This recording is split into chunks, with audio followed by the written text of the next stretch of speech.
এনাকে দিয়ে কিছু কাজ করাতে গেলে আগে তাকে খাওয়াতে হবে।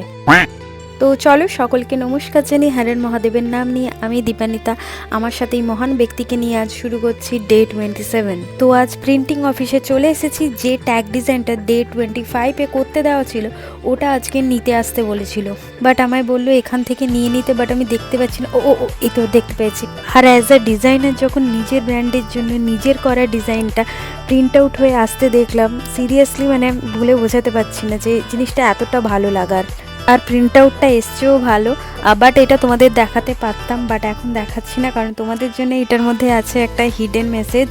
তো সেটা একটা অন্য ভিডিওতে কভার করে দেব। আর আমাদের ব্র্যান্ডের প্রথম প্রিন্টিংয়ের কাজটা এত ভালোভাবে সম্পন্ন হওয়ার জন্য, এই ছোট্ট খুশিটাকে সেলিব্রেট করার জন্য আমরা আমাদের এক পরিচিত চায়ের দোকানে চলে গেলাম। সেখানে চা আর মশলা মুড়ি দিয়ে আমাদের এই ছোট্ট জিনিসটাকে সেলিব্রেট করলাম, কারণ আমি মনে করি কাজের ব্যস্ততা, হাজারো নতুন চ্যালেঞ্জেস ও তো প্রতিদিনই থাকবে, আর তার মাঝে নিজের ছোটোখাটো খুশিগুলি নিজের মানুষদের সাথে শেয়ার করে নেওয়ার মুহূর্তগুলি একটা জার্নিকে ভীষণ সুন্দর করে তোলে।